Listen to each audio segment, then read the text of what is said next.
여러분들은 소울푸드가 있으십니까? 한번 좀 들어봤을 겁니다. 소울푸드, 영혼의 음식이라고 이야기하죠.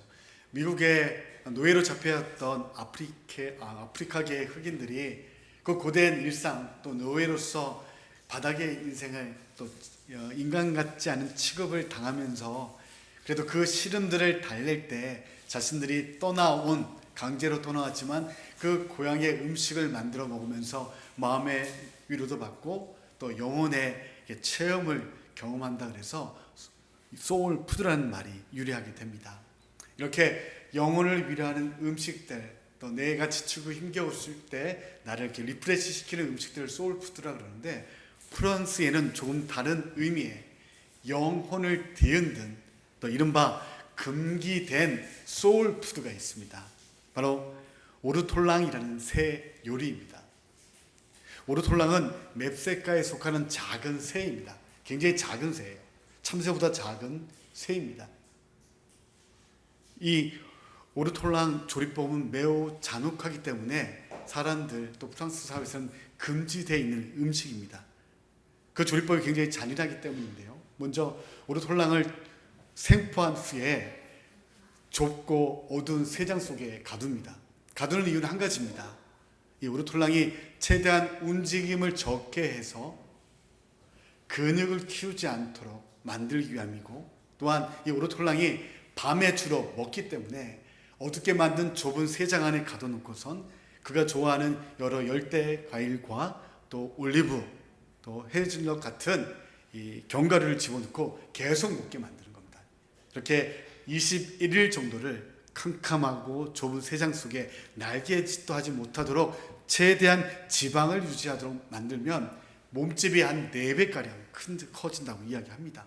그렇게 24일 정도 지났을 때 이 오르톨랑을 빼내서 최고급 브랜디에 산채로 익사를 시킵니다. 죽은 채로 넣어버리면 폐와 오장, 육부 안에 이 브랜디가 들어가지 않으니까 산채로 집어넣고 익사하도록 만들어버리죠. 굉장히 잔인합니다. 그렇게 익사시킨 오르블랑에 불을 가열해서 통째로 익혀버리는 것이죠. 그러면 그 브랜디의 달콤함과 견과류를 통해서 그 향들이 온 몸, 새 전체에 배이게 되고 이 음식을 먹게 되는 것이죠. 유명 프랑스 셰프가 미국 한 저명한 잡지와 인터뷰하며 이 요리에 대해 이런 이야기를 합니다. 헤이즐넛 향의 지방층과 고기, 뼈를 한꺼번에 씹으면 마치 다른 차원에 있는 것 같다라고 이 음식에 대해 평가하는 거죠. 극찬입니다. 실제로 이 오르블랑을 프랑스 사람들이 먹을 때 통째로 입에 집어넣고 오물오물 씹기보다는 천천히 녹여가며 15분가량 음미하며 먹는답니다. 브랜디가 가득 밴 내장과 뇌에도 골수에도 이 브랜디가 들어가 있기 때문에 그 머리통 통째로 새 부리까지 쪼개어서 한 15분가량 먹는다고 이야기하는 것이죠. 이때 사람들이 머리에 한 가지 독특한 걸 뒤집어 씁니다. 흰 수건을 뒤집어 쓰는 것이죠.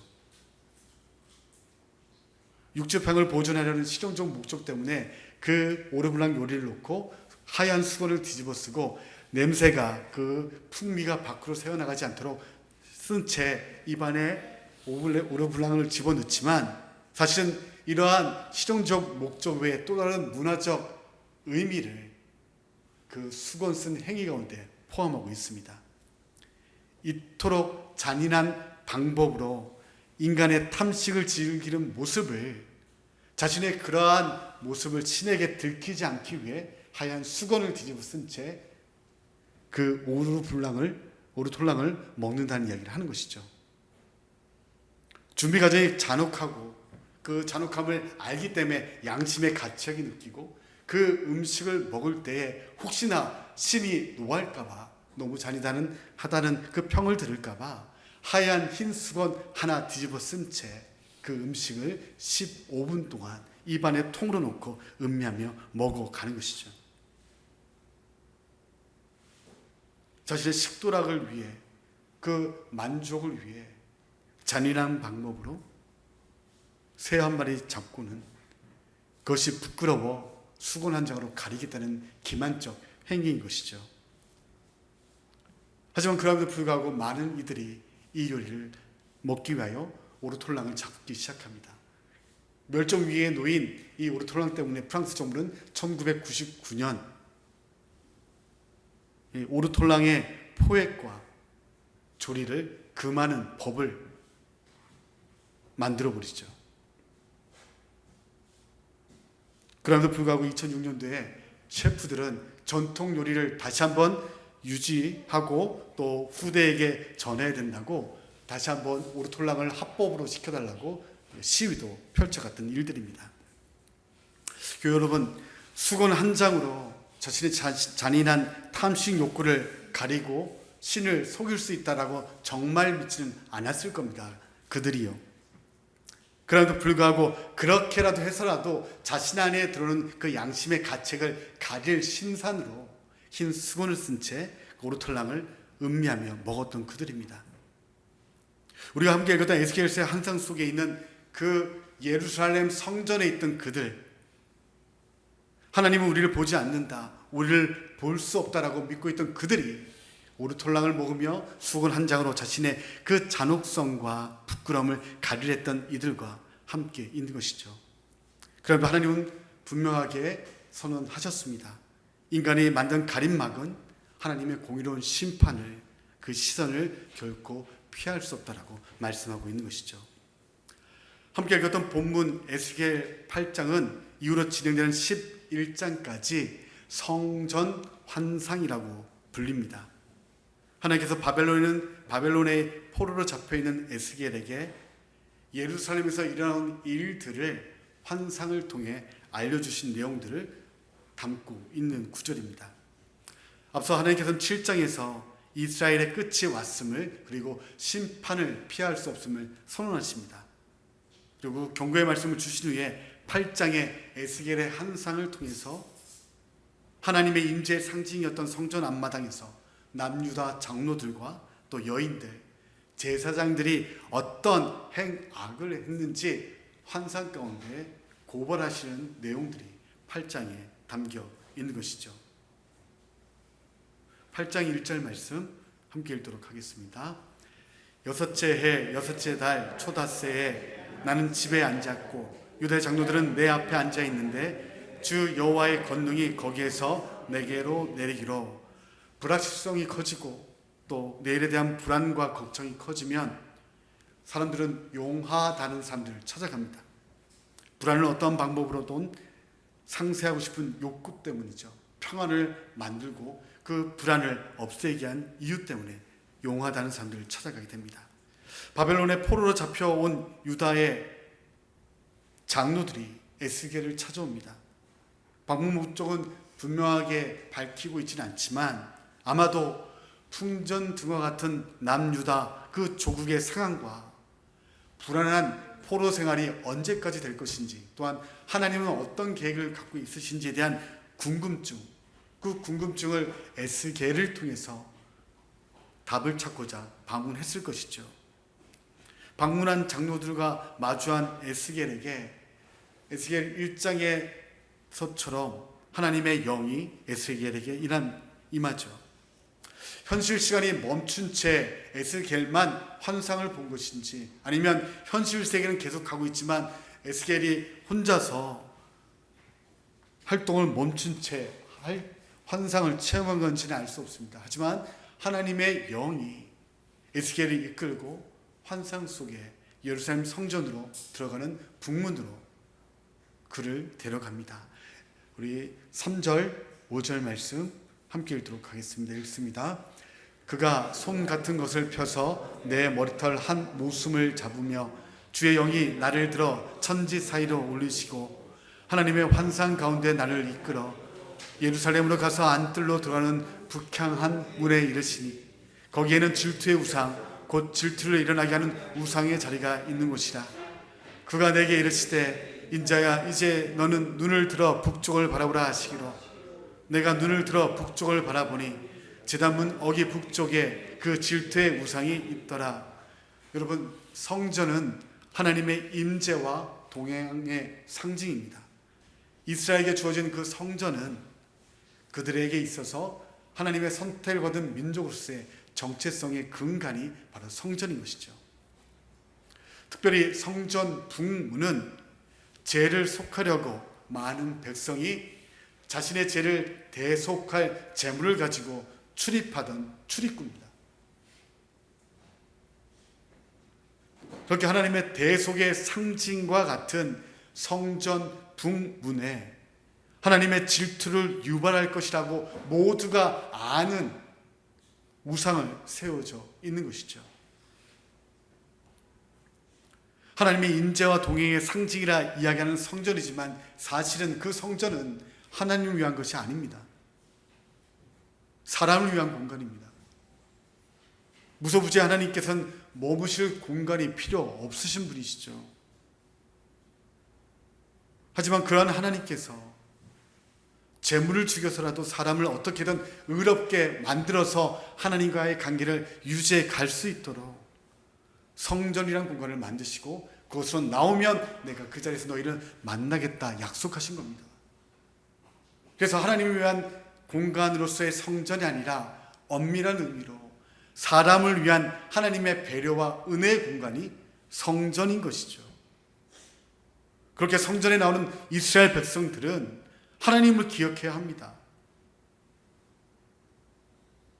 그럼에도 불구하고 그 공간 안에 자신들을 위한 우상을 세워 놓습니다. 그러면서 오가면서 그 우상을 숭배하고 하나님 뻔히 질투하실 것이라는 것 알매도 불구하고 그 북문 앞에 질투의 우상을 세워놓고 경배하고 있는 그 상태가 예루살렘의 상태였던 것이죠. 하나님은 그들에 대한 심판이 하나님 때문이 아니라 그 예루살렘 남유다 왕국의 범죄 때문임을 에스겔을 통해 이스라엘 바벨론에 포로 잡혀 있는 그들에게 말씀하고 있는 것이죠. 교회 여러분, 아둘람과 교회 공동체 그리고 그 안에서 만나는 사람들, 그 관계들은 하나님을 위하여서 존재하는 것 같지만 사실은 우리를 위해 하나님께서 배려하신 공간과 관계와 예배인 것이죠. 하나님 모든 것에서 영광을 거두시는 분이심에도 불구하고 교회 공동체, 아둘람을, 믿음의 가정들을 글쎄 몸된 공동체로 부르시고 그 안에서 하나님에 대한 사랑을 곱씹고 그 하나님에 대한 사랑을 함께 나 외 타인에게 나누고 실천함을 통해서 하나님을 경험하도록 만든 우리를 위한, 사람을 위한 공간입니다. 그런 공간 안에서 하나님보다 우선하는 것들이 있다면 하나님 기뻐하지 아니하시겠죠. 서로 간에 있는 하나님에 대한 기억들, 또한 마땅히 재물 갖고 북문을 통해 성전을 나아가 대속을 통해 하나님과의 껄끄러진 관계를 해결하게 나갔던 이스라엘 사람들처럼 그 믿음의 관계 안에 모임 안에 나의 허물을 드러내놓고 내가 이러한 연약한 모습이 있습니다라고 이야기함을 통해 하나님을 기억하고 용서하는 하나님의 은혜를 경험하도록 마련된 자리가 우리의 가정이고 또한 아둘람이며 교회이며 예배 자리인 것이죠. 그러한 자리에서 북문 앞에 줄태 우상을 세워둔 것처럼 내 자랑거리 내어놓고 내 이득들 이야기하며 내 옳은 소견에 옳은 그 가치들을 심고자 이야기하고 있다면 어쩌면 그 성전에 들어가는 북문 앞에 질투의 우상을 세우던 그 예루살렘 남유다 백성들과 같은 동일한 모습인 것이죠. 남유다 백성들은 하나님을 버린 것이 아니었습니다. 그들은 여전히 하나님을 섬기고 있습니다. 성전에서 제물을 드리고 있었기 때문이에요. 하지만 필요에 따라 더 중요한 일, 내 욕구에 따라 더 중요한 관계, 내 이익을 위해 더 중요한 목표를 잠시 추구했던 그거 하나였지만 그것이 반복되고 그 반복됨을 통해 돌이킬 수 없는 큰 제약 가운데 빠졌음을 하나님은 환상 가운데 에스겔을 통해 바벨론에 있는 이들에게 말씀하고 있는 겁니다. 하나님의 영은 에스겔을 다시 성전 둘레를 감싸고 있는 담벼락의 한 구멍 앞으로 인도합니다.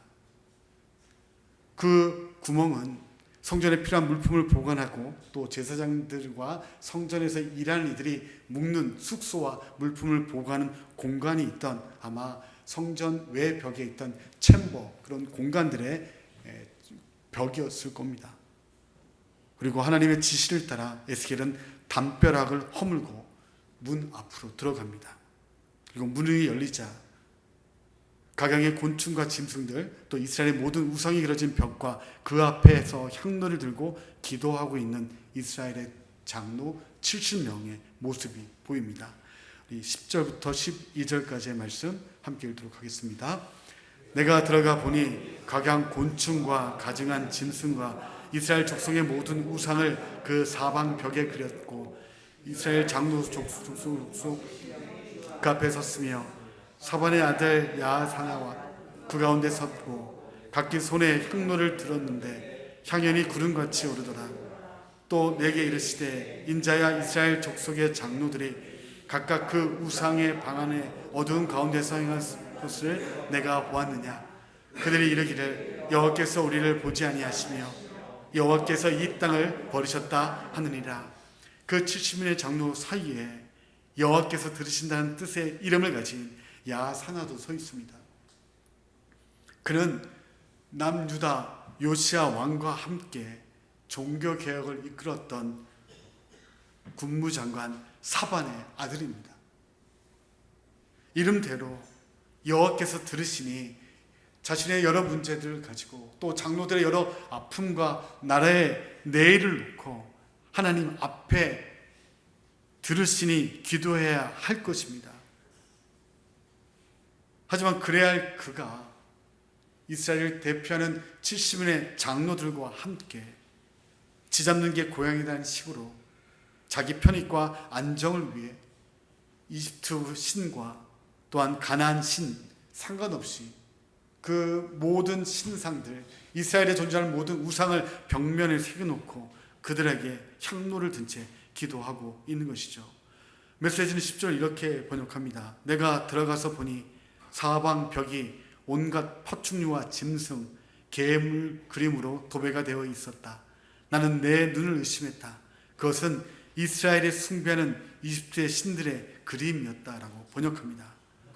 바벨론과 그 신에게 패한 하나님이 우리의 구원자, 우리의 창조주가 아니라 그들의 오랜 역사 가운데 감춰 있고 숨겨뒀던 이집트의 신들, 그 신들이 도리어 우리의 문제를 해결할 자라고 이야기하는 것이죠. 그 신들이 이 상황을 타개할 생각을 가지고 그들 앞에 기도하고 있는 모습이 에스겔 앞에 펼쳐지는 겁니다. 하나님의 백성된 이스라엘 이들입니다.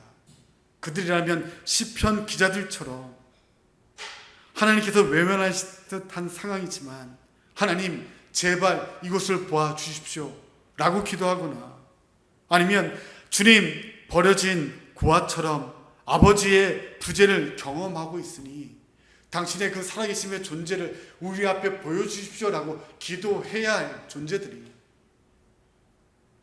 장로들과 여호와께서 들으신다는 야사냐로 대표되는 믿음 있는 자들의 태도입니다. 그렇게 하나님을 더 찾아야 하고, 침묵하시는 하나님 더 이상 외면치 마십시오 갈급한 심령으로 하나님께 기도드려야 할 자들입니다. 그런 자들이 기도를 상징하는 향로를 든 채 여러 이방신 앞에 외치고 있는 것이죠. 여호와께서 우리를 보지 아니하신다.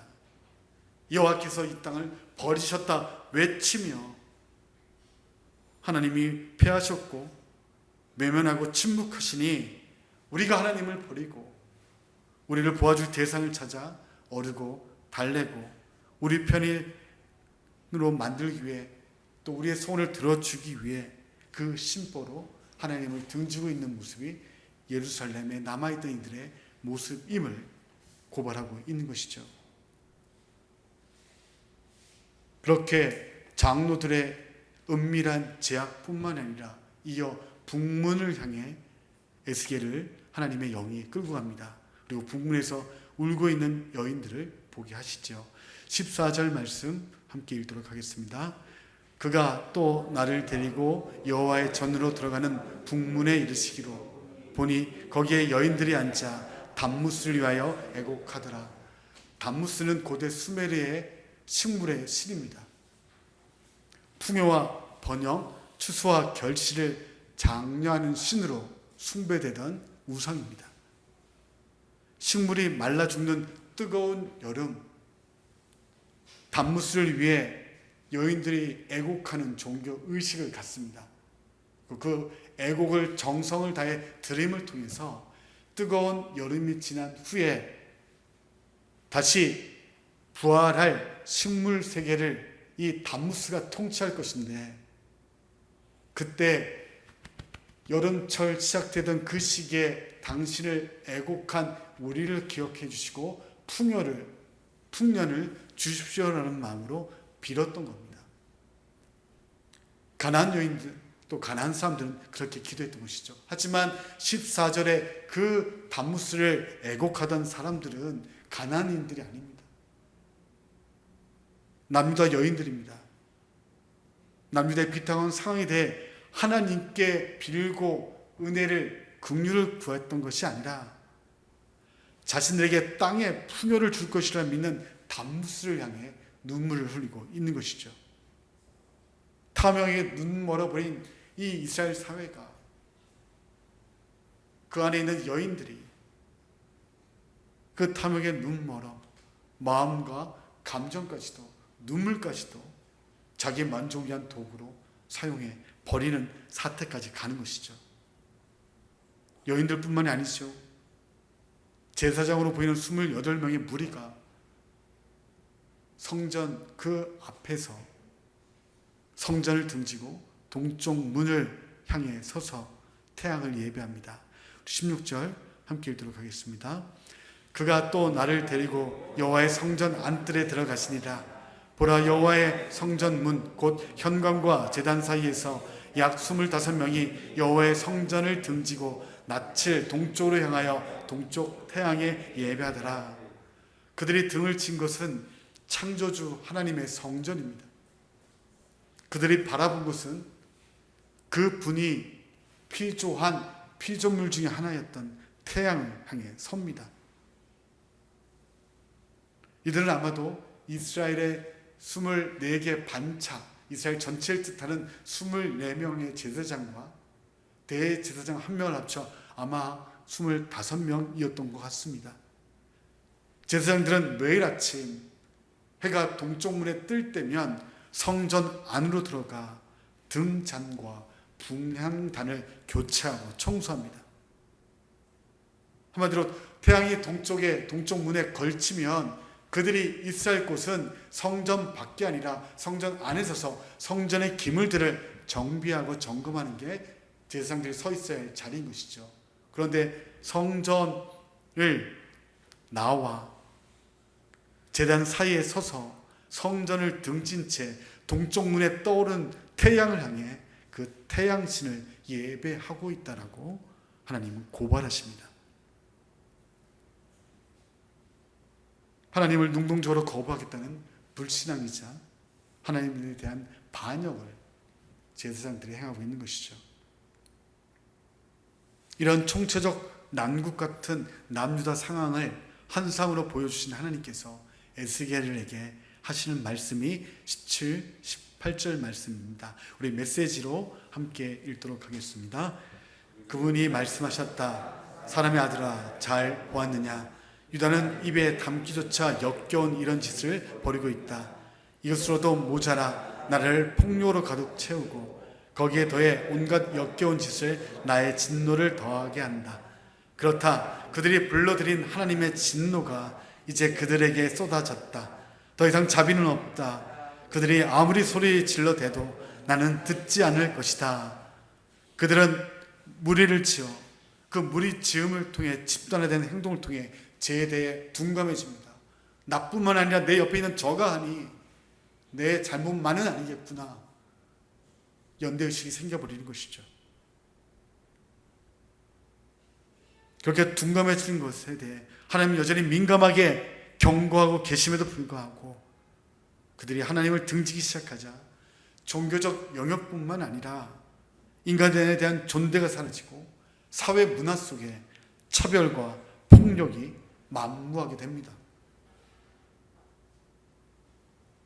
하나님을 향해야 할 예배가 우리의 삶 가운데 하나님을 인지한 채 예배적 삶을 살아야 할 일상이 무너지고 하나님을 등져버리자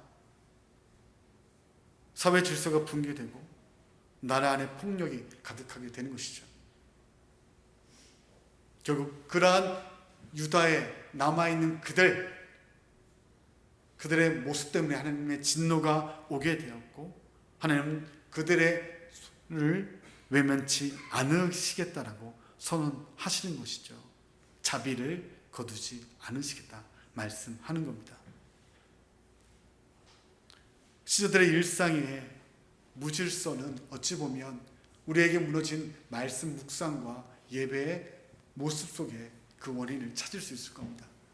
일반 사람들이 하나님을 알지 못하게 자신의 소견에 옳은 대로 마음대로 행하지만 하나님의 백성들은 그 생활 가운데 일상 가운데에 하나님을 예배하는 태도와 공동체 앞에 나오는 예배가 소홀해지는 그 순간 우리 가운데에 무질서가 틈타고 사람에 대한 존대보다는 그 안에 계층이 만들어지고 폭력적으로 우리의 삶이 바뀌게 되는 것이죠. 교회 여러분, 에스에게 주신 예루살렘 성전과 남유다 백성들의 현재 주소를 상징하는 환상은 단계적으로 점점 악화됩니다. 성전 안에서 시작했던 그들의 범죄, 하나님을 등져버린 그 문화와 종교적 태도가 점점점 산 위에서 걸린 작은 눈이 내려가면 내려갈수록 커지듯 성전에서부터 점점 멀어지면 멀어질수록 더욱 구체화되고 집단화되며 돌이킬 수 없게 됩니다. 하나님의 성전에서 당당하게 질투의 우상을 숭배하고 숨기지 않지요. 혼자서 숨어서 몰래하고 말 밖으로 표현하지 않던 것들을 성전 한켠 그 참보 공간 안에서 70여 명의 제사장들이 모여 거리낌 없이 함께합니다. 마땅히 하나님과 그 남유다 백성들 향해 흘려야 할 눈물을 자신의 풍요를 가져온다는 단무스 앞에 흘리고 있는 것이 이 시대의 모습이었던 것이죠. 하나님께서 분명히 보고 계시고 저주를 예비하고 계심에도 불구하고 하나님은 보지 않으시고 이 땅을 버리셨다라고 이야기하며 하나님을 부정합니다. 그것을 신앙합니다. 그러면서 이야기하는 것이죠. 모든 상을 고려하고 분석한 예리한 시대의 통찰이다. 하나님은 여기를 떠났고 이 땅을 버리셨다. 살 길을 찾아야 한다. 이야기하지만 결국 수인수건으로 하나님을 신을 가릴 수 있다 여겼던 오르톨랑을 먹고 있던 그 사람들처럼 자기 기만 속에 빠져 있는 것이죠. 어리석은 외침일 뿐인 겁니다. 결국 그 남유다를 향한 하나님의 심판은 계속될 것임을 에스겔의 환상을 통해 바벨론에 먼저 포로로 잡혀온 그들에게 하나님께서 말씀하고 있는 것이죠. 2015년 9월 전 세계 자동차 시장을 떠들썩하게 하는 하나의 이슈가 터집니다. 독일의 글로벌 자동차 기업 폭스바겐이 미국 시장에 진출하면서 디젤 자동차의 산화질소 배출가스 기준을 통과하기 위해 엔진의 기능을 향상시키는 것이 아니라 그 미국의 기준이 너무 높아서 통과 못하니까 소프트웨어를 조작해서 그 배기가스의 양을 통과 기준 안에 들어가도록 조작을 해버린 사건이 터진 겁니다. 미국에서 시장을 확장하고 있던 현지 법인 산하의 클린 디젤 개발팀에서 미국의 엄격한 배출가스 기준에 충족시키기 위한 엔진 개발이 지지부진하고 더 이상 만들 수 없다라고 확신하고 나자 사실은 사업을 접어야 맞는 것이죠. 미국 기준에 맞지 않으니 미국 시장에 진출 못합니다라고 본사에 이야기해야 되는데 이미 투입된 자원이 있고 자신들의 일자리, 내일에 대한 불안감 때문에 이 클린 디젤 개발팀에서 조작을 하는 겁니다. 개발할 수 없는 엔진임에도 불구하고 실제로 미국이 제시한 그 배출가스 기준의 40배가 넘는 수치가 자신들의 자동차 엔진에서 배출되는 가스의 수치임에도 불구하고 이것을 개선하려는 것이 아니라 소프트웨어를 조작해서 안정수치가 도출되도록 자동차 엔진 프로그램을 조작해버립니다.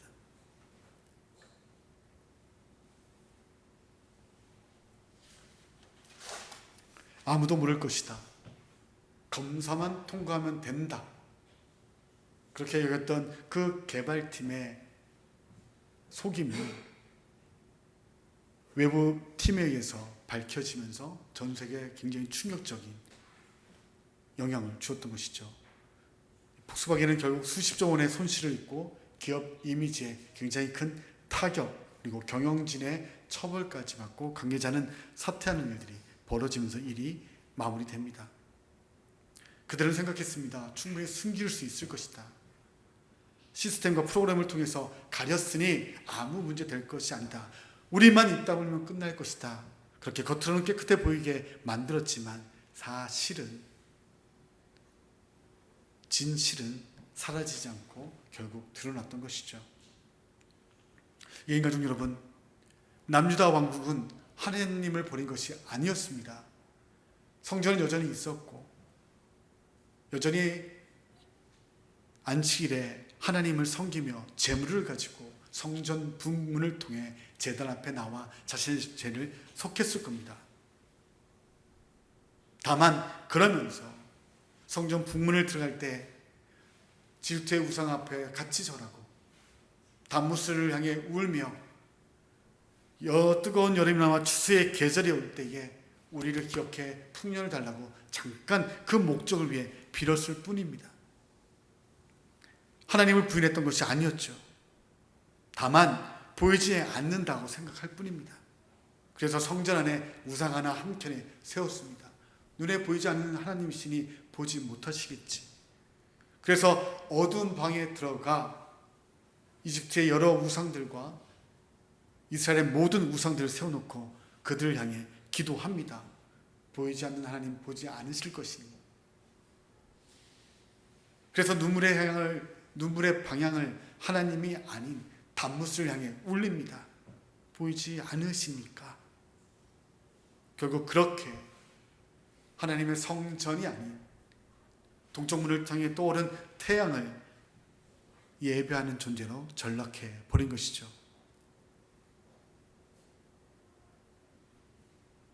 우리는 생각합니다. 다른 사람이 모르는 죄와 잘못 충분히 숨길 수 있다라고 이야기합니다. 마치 오르톨랑을 먹는 사람들이 자신의 그 잔인하게 조리된 오르톨랑을 먹는 모습을 수건 한 장 뒤집었으면 일말의 죄책감을 풀 수 있을 것이라는 생각 가지고 착각 속에 수건 뒤집어 쓰고 먹으며 인간의 그 탐식을 식도락을 누린 그들처럼 보이지 않는 하나님 충분히 속일 수 있다라고 생각했을 겁니다. 하지만 수건은 인간의 양심과 수치를 가릴 수 없습니다. 마찬가지로 하나님을 가릴 수 없습니다. 히브리서 4장 13절 사도 바울은 우리에게 말씀합니다. 4장 13절 말씀 함께 읽도록 하겠습니다. 지으신 것이 하나도 그 앞에 나타나지 않음이 없고 우리의 결산을 받으실 이의 눈앞에 만물이 벌거벗은 것 같이 드러나느니라. 숨겨진 것 같지만 숨겨진 것 없습니다. 가려진 것 같지만 가려지지 않습니다. 문제는 하나님이 보시느냐가 아니라 우리가 하나님을 보지 않으려 하는 데 있습니다. 어두운 곳에 있다고, 아무도 보지 않는 그 순간 하는 것이라고, 내 마음에 누구도 모르게 품 것이라고 하나님께서 모르시는 것이 아니라는 이 말씀입니다. 하나님은 숨으신 것이 아니라 오늘 예루살렘 한산 가운데 보았던 예루살렘에 있는 그 사람들처럼 우리가 하나님을 등지고 있는 것이죠. 하나님이 우리에게 물으십니다. 에스겔에게 물으셨듯이 내가 보느냐?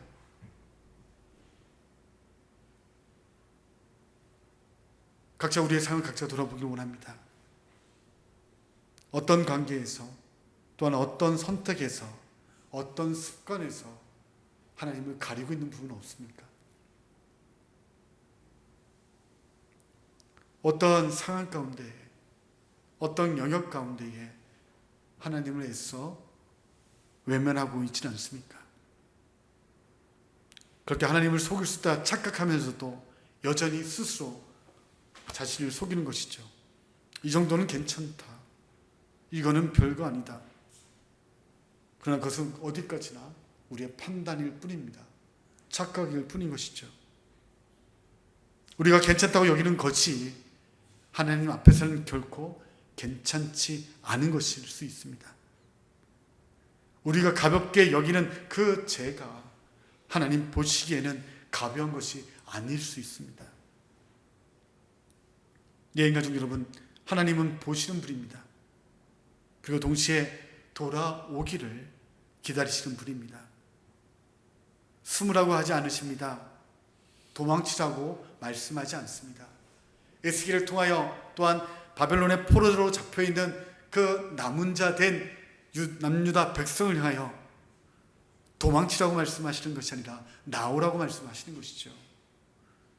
남유다에 남아있는 그 백성들에게 이 메시지가 전달되지 않지만 그들 역시도 하나님께 돌아오라고 그 바람을 담아 에스겔에게 항상 주셨던 겁니다. 하나님은 준비가 되셨다는 말씀이고 우리의 결단이 남아있다는 말씀인 것이죠. 수건을 쓴 채 하나님을 피할 것인가, 아니면 수건을 벗고 하나님 앞에 설 것인가, 우리에게 묻는 것입니다. 숨는 것이 재해의 길이라면 드러내는 것은 회개의 시작입니다. 수건을 벗고 하나님 앞에 서는 저와 여러분 되시기를 축원합니다. 동시에 그렇게 하나님 앞에 드러내는 자를 하나님은 정죄하지 않으시고 회복의 길로 이끌어 가실 겁니다. 우리의 삶 가운데 혹 정직하게 행하지 못한 것 있다면 다시 한번 하나님 더 큰 문책 앞에 돌이킴 있게 하시고 또 그 돌이킴을 통해 하나님의 은혜를 경험하는 저와 여러분 되시기를 축원합니다. 기도하겠습니다.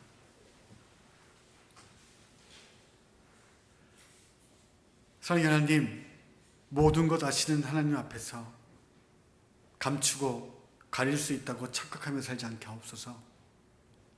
사람의 눈은 피할 수 있다고 착각할지라도 하나님 앞에서는 결코 가릴 수 없음을 기억하며 살게 하여 주옵소서. 주님, 익숙한 것에 대한 낯설음을 가지게 하시고 익숙함이 주는 부작용을 말씀을 통해 확인하고 고쳐가게 하여 주옵소서. 하나님의 말씀이 낯설게 다가올지라도 정직한 찔림과 바꾸려는 도전이 있게 하여 주옵소서. 어두운 방에서 수건으로 내 눈만 가리면 된다는 생각으로 반성 없이 행하던 말과 행실을 돌아보게 하시고 하나님보다 앞섰던 것들을 내려놓고 잘못된 시선과 눈물의 방향을 돌이키게 하여 주옵소서. 성령 하나님, 예인의 모종 가족이 말씀의 문책과 양심에 주어지는 거룩한 부하담을 피하지 않게 하시고 정직하게 하나님 앞에 서는 용기가 있게 하여 주옵소서. 그래서 우리의 가정이, 우리의 아들남이, 우리의 교회가 찔림 앞에 정직한 인정과 죄를 고백하는 서로에 대한 한없는 관용과 세상을 향한 긍휼을 잊지 않은 공동체 되게 하여 주옵소서. 그렇게 스스로에게 엄격하게 적용하여 죄를 드러낸 우리를 주님 받아주시고 타인에 대해서는 간용과 사랑의 마음으로 권면하게 하셔서 우리의 공동체가 서로 숨긴 제약으로 무너지는 일 없도록 주님 인도하여 주옵소서. 예수님의 이름으로 기도드립니다.